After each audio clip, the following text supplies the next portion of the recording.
ہم اہل زاویہ کی طرف سے آپ سب کی خدمت میں سلام پہنچے۔ حادثات کا نام جس قدر خوفناک ہے اسی قدر انوکھا بھی۔ ہم سنتے ہیں کہ آج فلاں جگہ پر یہ حادثہ ہو گیا، فلاں پر یہ ہو گیا، پہاڑی سے ویگن لڑک کر کھائی میں جا گری، 10 بندے مارے گئے، موت کے کنویں میں اسکوٹر چلانے والا اپنی کھٹارا سی اسکوٹر سمیت گر گیا۔ انسان ویسے حادثات کو پسند نہیں کرتا، لیکن عام طور پر حادثات کا بلا واسطہ یا بال واسطہ طور پر تعلق انسان سے ہی ہوتا ہے۔ انسان کی زندگی میں حادثات لازم و ملزوم ہیں۔ کوئی ایسا انسان اس جہاں میں نہیں گزرا ہوگا جس نے اپنی زندگی کا ایک حصہ گزارا ہو یا اہل و عیال والا ہو اور اس کے ساتھ کوئی حادثہ رونما نہ ہوا ہو۔ آئے روز حادثے ہوتے ہیں۔ حادثات کی بھی ایک اپنی تاریخ ہے۔ یہ زمین، پانی، جنگل، اجاڑ، صحرا و بیابان، کسی بھی جگہ ہو انسان کی جان نہیں چھوڑتے۔ انسان تو اس کے شکار ہیں، وہی دیگر جاندار بھی حادثات کی نظر ہوتے ہیں۔ اگر آپ کسی گرم علاقے میں تانگے کی سواری کریں تو آپ کئی جگہوں پر دیکھیں گے کہ گھوڑے چلتے چلتے گرمی کی شدت سے گر پڑتے ہیں اور بیچارے مر جاتے ہیں، حالانکہ چند لمحے پہلے وہ چنگے بھلے بھاگے جا رہے ہوتے ہیں۔ ایسے واقعات ان علاقوں میں اکثر و بیشتر رونما ہوتے رہتے ہیں۔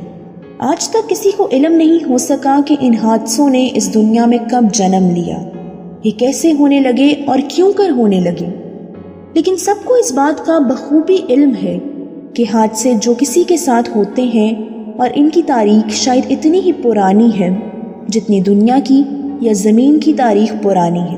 اب یہ بھی ضروری نہیں کہ ہر حادثہ انسانی غلطی کی وجہ سے ہو۔ اگر کسی صاحب کا بچہ فوت ہو جاتا ہے اور وہ اس کا ایک ہی بچہ ہوتا ہے تو یہ گو ایک عام سی بات ہے، لیکن اس شخص کے لیے جو اپنے بیٹے سے محروم ہوا ہے ایک سانحہ عظیم ہے۔ لوگ کہتے ہیں کہ جس نے جنم لیا ہے ایک دن مرنا تو ہے ہی، لیکن وہ شخص کہتا ہے کہ اگر ایسی ہی بات ہے تو ٹھیک، لیکن وہ اس حادثے اور دکھ سے کیوں گزرا؟ اس سے بہتر تو یہ تھا کہ وہ خود مر کھپ گیا ہوتا اور اسے یہ دیکھنے کو نہ ملتا۔ حوادث اپنے رنگوں اور انداز میں رونما ہوتے ہیں۔ خواتین و حضرات، حادثات اور واقعات میں بڑا فرق ہوتا ہے۔ واقعات میں شاید انسان کا اپنا عمل دخل زیادہ ہوتا ہے اور حادثات میں کچھ کم۔ آپ کا جنگل میں شیروں کا شکار کرنا اور تنہا بندے کا انہیں بھگا دینا یا مار ڈالنا ایک واقعہ ہے، لیکن ٹرین کا باراتیوں سے بھری بس سے ٹکرا جانا ایک حادثہ ہے۔ اس کے لیے انسان پہلے سے تیار نہیں ہوتا۔ ایک آدمی تھا، اس کے پاس ایک گدھا تھا جس سے وہ اپنی کاشتکاری کا کام لیتا تھا۔ چارہ کاٹ کر وہ اس پر رکھ کر لاتا تھا۔ ایک دن ایسا ہوا کہ اس کا وہ گدھا بھٹک گیا اور اس کے قابو میں نہیں آ رہا تھا۔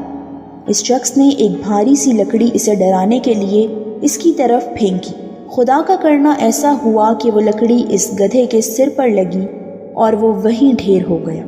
اس کے قریبی یا گاؤں کے لوگوں نے اس سے افسوس کیا کہ اس کا ناحق میں نقصان ہو گیا۔ اس واقعے یا حادثے کے بعد وہ اپنی بھینس کا دودھ دوہنے لگا تو اس کی بھینس نے ایک بچہ دیا ہوا تھا جسے ہم پنجابی میں کٹا کہتے ہیں۔ اس کا بچہ ابھی چند دنوں کا ہی تھا۔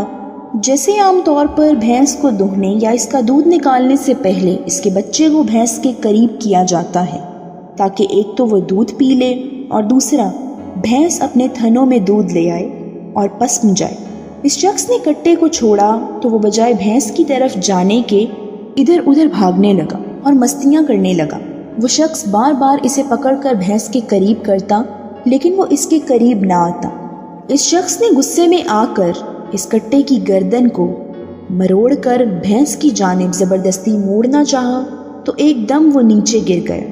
اب وہ شخص یا کسان جب اسے قریب جا کر دیکھتا ہے تو وہ مر چکا ہوتا ہے اور اس کا منکا ٹوٹ چکا ہوتا ہے۔ اب وہ سخت پریشان اور شدید دبدھا میں پڑ گیا کہ ہائے، ابھی لوگ اس سے گدھے کی ہلاکت کا افسوس کر کے گئے، اب کیا سوچیں گے؟ اب اس کے سامنے ایک تو مرا ہوا گدھا پڑا ہے اور اس کے ساتھ وہ بھینس کا بچہ، اور وہ سخت پریشانی میں بیٹھا ماتھے پر ہاتھ رکھے سوچ رہا تھا کہ اس کے ساتھ اس قسم کے حادثات کیوں ہو رہے ہیں۔ وہ یہ سوچتے سوچتے پاس رکھی چارپائی پر دھڑم سے گرتا ہے۔ جس طرح ہم تھک ہار کر صوفے پر گر جاتے ہیں تو اس چارپائی کے جو دونوں پایوں کو پکڑ کر رکھنے والے ڈنڈے سے زمین پر جا گرتے ہیں اور وہ ان کے ساتھ زمین پر جا پڑتا ہے۔ خواتین و حضرات، اب آپ اس شخص کی پشیمانی کا بخوبی اندازہ کر سکتے ہیں کہ اس پر کیا گزر رہی ہوگی۔ یکے بعد دیگر اس کے ساتھ کیا حادثات گزر رہے ہیں۔ وہ سوچتا ہے کہ اس پر وقت بھاری ہے، لہٰذا اسے 2 نفل نماز ادا کرنی چاہیے تاکہ اسے ان حادثات کی مصیبت سے چھٹکارا مل سکے۔ یہ سوچتے ہوئے وہ زمین سے اٹھتا ہے تاکہ وضو کے لیے دیوار پر رکھا لوٹا جو پانی سے بھرا ہے اسے اٹھا سکے۔ وہ جو ہی اس لوٹے کو پکڑنے کی کوشش کرتا ہے تو وہ لوٹا اس کے ہاتھ سے چھوٹ کر گر جاتا ہے اور نیچے میاؤں میاؤں کرتی بلی کو لگتا ہے، اور وہ بلی موقع پر ہی مر جاتی ہے اور پوری طرح میاؤں بھی نہیں کر پاتی۔ خواتین و حضرات، یہ سب کچھ چند منٹوں کے اندر اندر ہوتا ہے۔ اب اسے کوئی کیا نام دے، حادثے کہے یا واقعات؟ حقیقت میں بعض اوقات سوچ کچھ اور رہا ہوتا ہے اور اس کے ساتھ ہو کچھ اور رہا ہوتا ہے۔ شاید اسی کو حادثہ کہتے ہیں، لیکن حوادث کے بارے میں کچھ لوگوں کی رائے مختلف ہے۔ وہ کہتے ہیں کہ حادثے انسان کے اپنے کارناموں اور کرتوتوں کی پاداش میں جنم لیتے ہیں۔ مثال کے طور پر اگر ایک شخص گاڑی تیز نہیں چلائے گا تو نہ اوور سپیڈ ہوگی اور نہ ہی کسی دوسری گاڑی سے ٹکرا جائے گی۔ اب یہ بھی ہو سکتا ہے کہ کسی آہستہ گاڑی چلانے والے سے کوئی اور آ کر ٹکرا جائے۔ بات یہ بھی سمجھ میں آتی ہے، لیکن وہ بات سمجھ میں نہیں آتی کہ جو اس کسان کے ساتھ بیتی۔ اس حوالے سے ایک شاعر نے بھی لکھا ہے، وقت کرتا ہے پرورش برسوں، وقت کرتا ہے پرورش برسوں، حادثے ایک دم نہیں ہوتے۔ لیکن یہ بحث بہت لمبی ہے۔ بعض اوقات حادثے ہی انسان کو چور ڈاکو سے پارسا بنا دیتے ہیں، اور بڑے بڑے پارسا اور عبادت گزار حوادث کے بارے میں اپنی راہ سے بھٹک جاتے ہیں۔ کچھ لوگ ان حوادث سے گزر کر خدا کے قریب چلے جاتے ہیں اور کچھ دوسری راہ پر نکل جاتے ہیں۔ اس لیے یہ بھی کہنا بجا نہیں کہ حادثات کا عمل دخل انسانی زندگی میں نہیں ہے۔ جب ہم 3 یا 4 کلاس میں پڑھا کرتے تھے تب ہمارے اس چھوٹے سے بغیر عمارت دیوار والے اسکول میں ایک لڑکا پڑھا کرتا تھا۔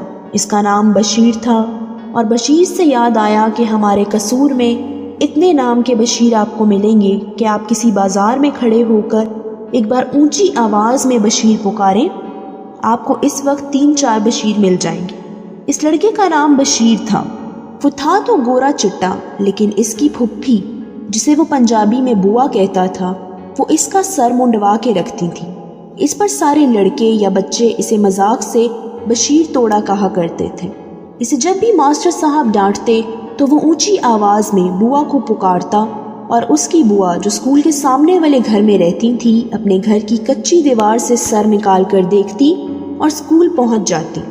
وہ کہا کرتی تھی کہ وہ اپنے اس بھتیجے کو پڑھا لکھا کر بڑا افسر بنائیں گی، اور وہ ہمارے استاد سے بھی کہتی تھی کہ وہ اس پر زیادہ سختی نہ کرے۔ وقت گزرتا گیا، وہ لڑکا پڑھ لکھ نہ سکا۔ ان کا گھرانہ انتہائی مذہبی قسم کا تھا، لیکن وہ لڑکا بڑا ہو کر آوارہ گردی کرنے لگا، اور اس کی صحبت گھر کے ماحول سے برعکس غلط قسم کے لوگوں سے ہو گئی۔ اور پھر ایک ایسا وقت آیا کہ وہ ناچنے والے گھروں میں شامل ہو گیا۔ وہ ناچنے والے جنہیں خسرا کہا جاتا ہے۔ وہ اچھا بھلا صحت مند اور خوبصورت بشیر توڑا میلوں ٹھیلوں میں ناچنے والوں کے ساتھ رہتا، اور اس میں وہ بڑا خوش تھا۔ مجھے اپنے دوست کی وہ بات بھی یاد آ رہی تھی جو اس نے مجھے بڑے مزے لے لے کر بتائی تھی۔ اس نے مجھے بتایا کہ اس کے گاؤں میں ایک موچی تھا اور اس کے 4-5 بیٹے تھے، اور اس نے بچپن سے ہی اپنے ان بچوں میں سے کسی کا نام آئی جی، کسی کا نام ڈی آئی جی، کسی کا تھانے دار رکھا ہوا تھا۔ لیکن بڑے ہو کر اس کے وہ تمام بیٹے نہ تو پڑھ لکھ سکے اور نہ ہی کچھ بن سکے، گو کہ اس نے اپنی بساط کے مطابق انہیں پڑھانے کی بڑی کوشش کی۔ میرے دوست نے مجھے بتایا کہ اس کے 4 بیٹوں میں سے 2 بشیر توڑے کی طرح ناچنے گانے والوں کے ساتھ مل گئے اور باقی آوارہ گردی کرتے ہیں۔ خواتین و حضرات، یہ سب حادثات ہیں، واقعات نہیں۔ ان حادثات و واقعات میں قدرت کا بھی بڑا عمل دخل ہوتا ہے۔ ایک بار ہم ڈیرے پر بابا جی کے پاس بیٹھے ہوئے تھے کہ ایک نوجوان جو بہت خوبصورت تھا سائیکل پر آیا اور اس چارپائی پر جس پر بابا جی بیٹھے ہوئے تھے سائیکل پر سے اترے بغیر کھڑے کھڑے ایک پاؤں رکھ کر کہنے لگا، آپ لوگ ادھر بیٹھے ہو، کیا آپ کو پتا ہے کہ انسان پہلے بندر تھا؟ ہم سب کو اس کی اس حرکت پر بہت غصہ آیا، لیکن بابا جی مسکرانے لگے اور کہا، پتر تو کون ہے؟ وہ بولا، میں دیال سنگھ کالج میں پڑھتا ہوں اور میں نے ایک کتاب میں پڑھا ہے کہ انسان پہلے بندر ہوا کرتا تھا اور ایک حادثے میں ہی انسان بنا ہے۔ بابا جی کہنے لگے، نہیں میرے پیارے بیٹے، تو نبیوں کی اولاد ہے، تو بندر کیوں تھا؟ تو عظمت والے نبی کی اولاد میں سے ہے۔ اس پر وہ لڑکا جو پہلے انتہائی گستاخانہ انداز میں بات کر رہا تھا نرم پڑ گیا اور اس کی آنکھوں میں ایک دم سے روشنی کی شمع روشن ہو گئی۔ اس بیچارے نے کسی مغربی مصنف کی کتاب میں پڑھ لیا ہوگا کہ انسان پہلے بندر ہوتا تھا اور کسی ایک حادثے نے اسے انسان کا روپ دے دیا ہے، یا وہ بدلتے بدلتے انسان کے روپ میں آ گیا۔ خواتین و حضرات، حادثے چاہے جتنا مرضی ہماری زندگیوں میں کردار ادا کریں، یہ چاہے جس قدر مرضی ہماری روحوں، جسموں اور سوچوں پر شب خون مارے، ہم ان حوادث کے آگے ہار نہیں ماننی، اپنا مقصد نہیں کھونا، اپنے آپ کی تلاش کا کام جاری رکھنا ہے۔ اس لڑکے کی طرح ایک کتاب پڑھ کر بغیر سوچے سمجھے غصہ نہیں کھا جانا، بلکہ سوچنا ہے، اپنی روحوں کے اندر جھانکنا ہے، خود کو مایوس کیے بغیر کسی دیوار سے ڈھو لگا کر اس بات کو تلاش کرنا ہے کہ ہماری زندگی میں ہونے والے حادثے ہمیں پریشان ہی کیوں کرتے ہیں؟ ایسے حادثے ہی کیوں ہوتے ہیں جو ہماری جانوں سے کھیلتے ہیں؟ ایسے حادثے کیوں نہیں ہوتے کہ انسان دوسرے انسان کی توقیر کرنے لگے، اسے اس کا کھویا ہوا مقام دے دے؟ ایک ڈپٹی کمشنر لوگوں سے خود آ کر پوچھے کہ انہیں کیا مسائل ہیں، نہ کہ لوگ ان کے دفتر کے باہر صبح سے شام کر لیں۔ جو لوگ اپنی ہستی کو پہچان لیتے ہیں، انہیں دکھی اور رنجیدہ کرنے والے حوادث سے پالا کبھی نہیں پڑتا۔ میری اس پرولکس کا یہ مقصد ہرگز نہیں کہ میں اس مقام پر ہوں، بلکہ میں آپ لوگوں سے کہتا ہوں کہ میری مدد کریں تاکہ میں بھی اس مقصود تک پہنچنے کی کوشش کر سکوں جو ان لوگوں کو نصیب ہوتا ہے جو کامیاب ہوتے ہیں۔ وہ حوادث میں رہ کر بھی خوشیاں بانٹتے ہیں، اور وہ لوگوں کی طرح نہیں ہوتے جو حادثوں کی نظر ہو کر اوندھے منہ گرتے ہیں، بلکہ ان لوگوں جیسے ہوتے ہیں جو کہتے ہیں، بلے شاہ اسا مرنا نہ ہے، بلے شاہ اسا مرنا نہ ہے، گور پیا کوئی اور۔